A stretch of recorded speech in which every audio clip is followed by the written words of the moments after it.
Sit Down Before Reading, a memoir, by me, Dave Bexfield. Chapter 22, Iceberg Right Ahead. Sometime in the early 2000s, maybe 2004, flawed science ruined one of my life's all-time favorite guilty pleasures, Lay's Flamin' Hot flavored potato chips. No, this isn't the current scandal where they inexplicably added lime flavor, which inspired a Change.org petition that drew over 23,000 signatures to get that revision reversed. It's far worse. In years past, if a bag of Flamin' Hots entered our household, it was doomed to be consumed within a day, 2 or 3 max, if it was a party-sized pounder. To prevent wanton snacking by unauthorized visitors, also known as Dad, I kept my LFH stash safely hidden in my desk drawer for emergencies, aka the munchies. But then one fateful afternoon, as I opened a fresh bag with a combined anticipation of a school full of kids on Christmas morning, I noticed something was off, wrong. I willingly could put the bag down and stop eating. What the hell? They had removed a key flavor-boosting ingredient, monosodium glutamate. Merely sodium and glutamate, an amino acid found in nature. Why? Blame an off-the-cuff letter from a random doctor that had somehow gotten published in the New England Journal of Medicine in 1968. He wrote that he had experienced odd symptoms after eating Chinese food, heart palpitations, a painful sensation in his arms, weakness, and mused that maybe it was from too much salt or wine or MSG. Despite half a century of thorough debunking, this myth refuses to die, fueled by misinformation often spread by food manufacturers themselves. Frito-Lay proudly devotes a whole page on its website to boast of its MSG-free products, even though they admit that glutamate may occur naturally in some of the ingredients. It's crazy how seemingly minor missteps in science can change the entire future of countless lives. But unlike taste buds forever robbed of authentic Flamin' Hot flavor, the consequences can be much graver, like the repercussions of relying on the common benchmark tests used to diagnose Lyme disease worldwide, antibody, blood, and spinal fluid tests that purport to be taken to the bank accurate, tests that have repeatedly appeared to be anything but accurate. But appearances matter only so much. The Atlanta Falcons appeared to have 2017 Super Bowl 51 in hand with a 28-3 lead midway through the third quarter. Until they didn't. La La Land, the movie, appeared to have won Best Picture in an upset at the 2017 Oscars, until it didn't, and it appeared that I had cracked my own impossible case of living nearly 2 decades with untreated Lyme disease misdiagnosed as MS, until no one would believe me. The Patriots needed a game-winning TD drive in OT, Moonlight needed a show-stopping correction, and I needed unassailable, overpowering proof that the testing for Lyme disease is irrevocably flawed. Only then would doctors be forced to begrudgingly concede, "Okay, Dave, I guess you really do have Lyme after all, and we should probably treat you. Sorry for the doubts and delay, our bad." So really, I just needed to do something that countless people have tried and failed to do for the past 30 years. That's all. Now, I had planned to focus on fully unearthing this groundbreaking evidence needed to change disbelieving minds, after I had started receiving proper treatment for my Lyme disease. I had even investigated long-term stays at top-notch rehabilitation facilities for those recovering from spinal injuries and the like. How cool would it have been for me to stand up out of my wheelchair as further testimony of my misdiagnosis? Yeah, pretty freaking cool. But since I couldn't get the medically necessary treatment for my condition, IV antibiotics that cross the blood-brain barrier, I was left with no choice but to revise tactics. Dial back lofty rehab goals, reset my aggressive memoir timeline, commit more time to landmark research, done, and done, with the generosity of a forgiving wife who let dirty dishes linger a wee bit longer than typically permitted in between writing chapters of this memoir and my daily therapy. I was able to carve out just enough hours to parse scientific studies to gather the needed telltale clues to support my hypothesis. At times, those discoveries became so exciting that I couldn't contain it to myself.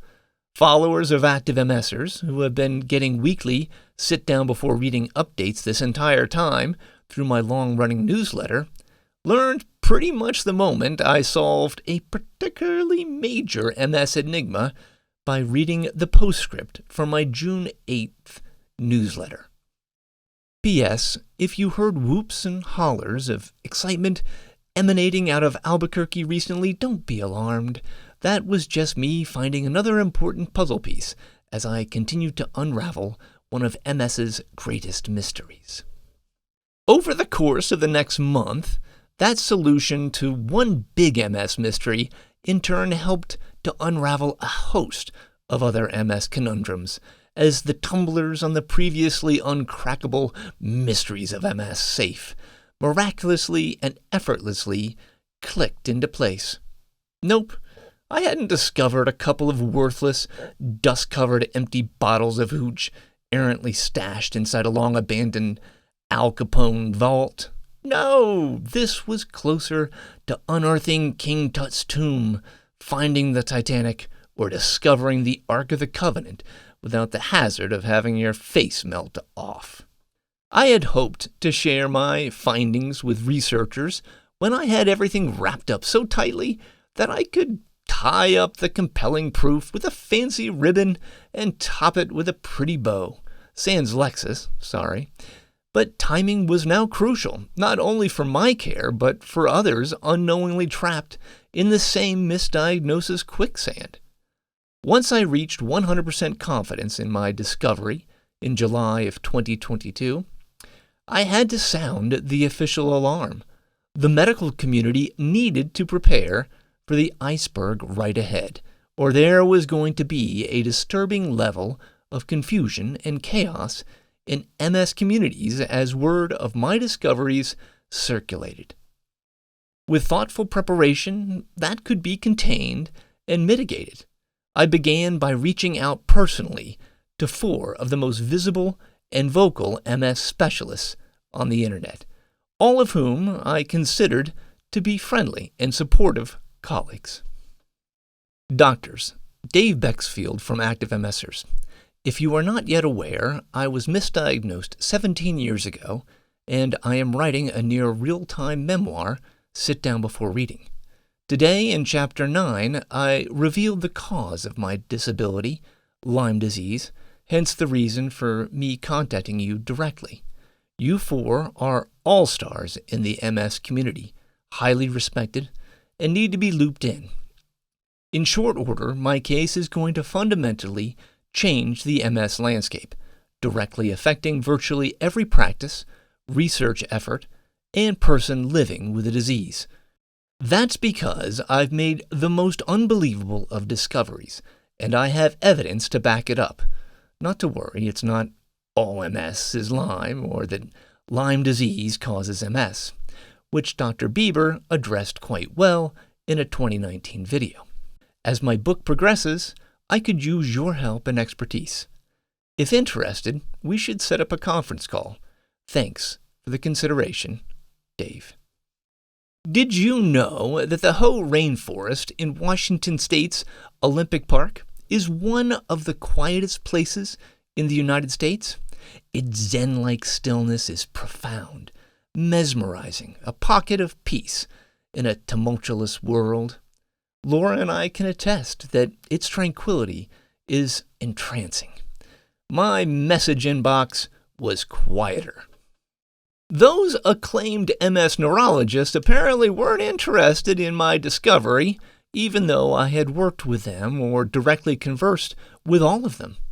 It appears that anything involving Lyme disease was a bridge too far, even for colleagues who had, at least to date, respected and applauded my science-first advocacy work for years. I similarly reached out to leading Lyme disease researchers, most of whom were at least aware of my case. I could count all of their responses using a single number from the basic two-digit language computer speak. Hint, it wasn't a 1. After whiffing so many times that I had practically screwed myself into the ground like a human-sized spirochete, I even resorted to contacting a renowned multiple sclerosis researcher whose specialty is in dissecting MS misdiagnoses. I made my reasoning for emailing him directly so crystal clear it could have been mistaken for sparkling glassware at a ritzy ball in an episode of Downton Abbey. I recently discovered, in a most spectacular fashion, that I was misdiagnosed. Worse, I have unearthed compelling, overwhelming evidence that the disease I have, Lyme encephalomyelitis, is catastrophically being missed by neurologists, and it has been for decades, and I can prove it. A ballsy statement from a patient without a pedigree in medicine, much less medical research.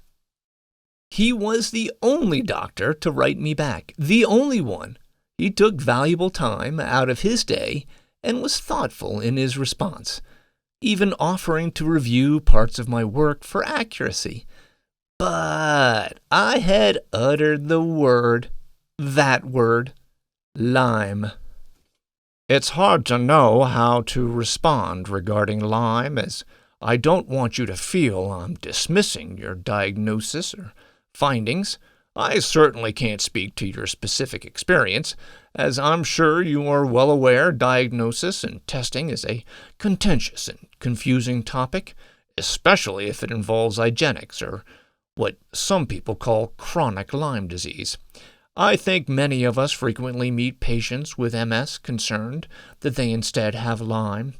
There is no doubt Lyme is vastly underdiagnosed, though I'm uncertain, based on much of the data we have so far, how much CNS involvement of Lyme disease may actually mimic MS in its radiographic and CSF findings, though there is symptom overlap.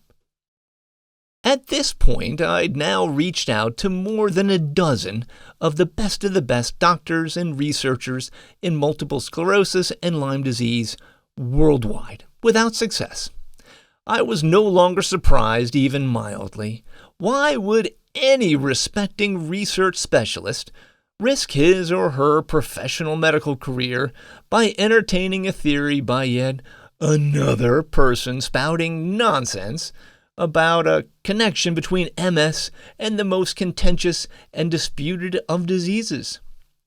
They've heard it all before, for years, with scant evidence to support any of the innumerable, supposedly outrageous claims. It's a no-win situation for them. Either I'm wrong, and they look like gullible suckers for carrying out precious time to listen to hokum, or I'm right, and every diagnosis, decades of research, countless clinical trials, and their pedigree of published research studies are instantly threatened. There was only one other individual on the planet who might have an inkling of the challenges I was now facing. A 70-year-old professor and senior principal research fellow at the University of Western Australia in Perth. I do have a history of harassing Nobel laureates, as poor Desmond Tutu would attest if he were still alive. Our paths crossed in Cape Town, South Africa, during the last throes of apartheid. So I emailed a desperate request for advice to Dr. Barry Marshall. That Dr. Marshall, winner of the 2005 Nobel Prize in Medicine. Subject: an unbelievable request for assistance. From Dave Bexfield, activemessers.org. Dr. Marshall, I'm writing you today with the most unlikely and unbelievable of requests. As a Nobel laureate for making the groundbreaking discovery that ulcers are caused by bacteria, not stress, a concept that was initially heavily dismissed and ignored, you are the only person in the world who might have any idea of what I am up against. And I could use your advice, or frankly, just a pep talk. I am confident I've made a similar landmark discovery involving multiple sclerosis and the third rail of infectious diseases, Lyme disease. Indeed, you yourself may already be rolling your eyes. After failing to find any researcher to even listen to my findings, I have resorted to publishing a near real-time memoir about my investigative breakthrough, made more incredible by the fact that I am a health advocate, a blogger, one with zero official medical education. I'm not going to rehash my story here. It's so insanely crazy it would take an entire book, but conveniently it can be read online for free. Sitdownbeforereading.com.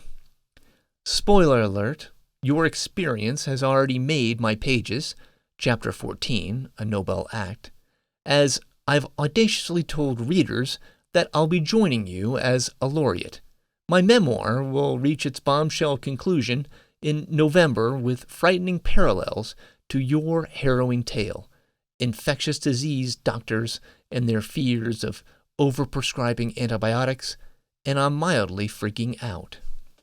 Any words of wisdom you can impart before I make that cliff dive would be immensely appreciated. Thank you for the time. Dave. At this point, it was clear. If I was going to get properly treated for Lyme encephalomyelitis, all I must do is conclusively show that my negative test results are dead wrong by providing overwhelming evidence that the existing Lyme disease testing is patently flawed. Okay. But that is only the beginning. Not only is a negative test result for Lyme disease absolutely worthless, it might help if I provide indisputable evidence that chronic Lyme disease exists, that it absolutely exists. Okay, can do. Also, maybe show that Lyme disease is now a worldwide crisis, one that has been dismissed and mocked with disastrous consequences for decades, and that those crazy Lyme zealots just may have been right all along? Why not? While I'm at it, folks probably want me to spill the beans on the cavalcade of multiple sclerosis mysteries I've promised to solve, the kind of mysteries that have left MS researchers befuddled for years. Oh, sure. Then, for good measure, it might be helpful to get a general idea of just how big this medical misdiagnosis kerfuffle is going to be in the MS community alone, along with ample evidence to back that up as well. Your standard numbers, percentages, and bottom lines. Insurance companies and shareholders love things quantified in black and white, or black and red as the case may be. So be it. So, to sum up, I just needed to make one of the most monumental discoveries in modern medical history, the kind that wins Nobel Prizes. Okay. Even though I'm mildly freaking out, emphasis on mildly, I keep telling myself, it's time to do this. The conclusion to this tale of tales is now inevitable, inescapable. Clear eyes, full heart, can't lose.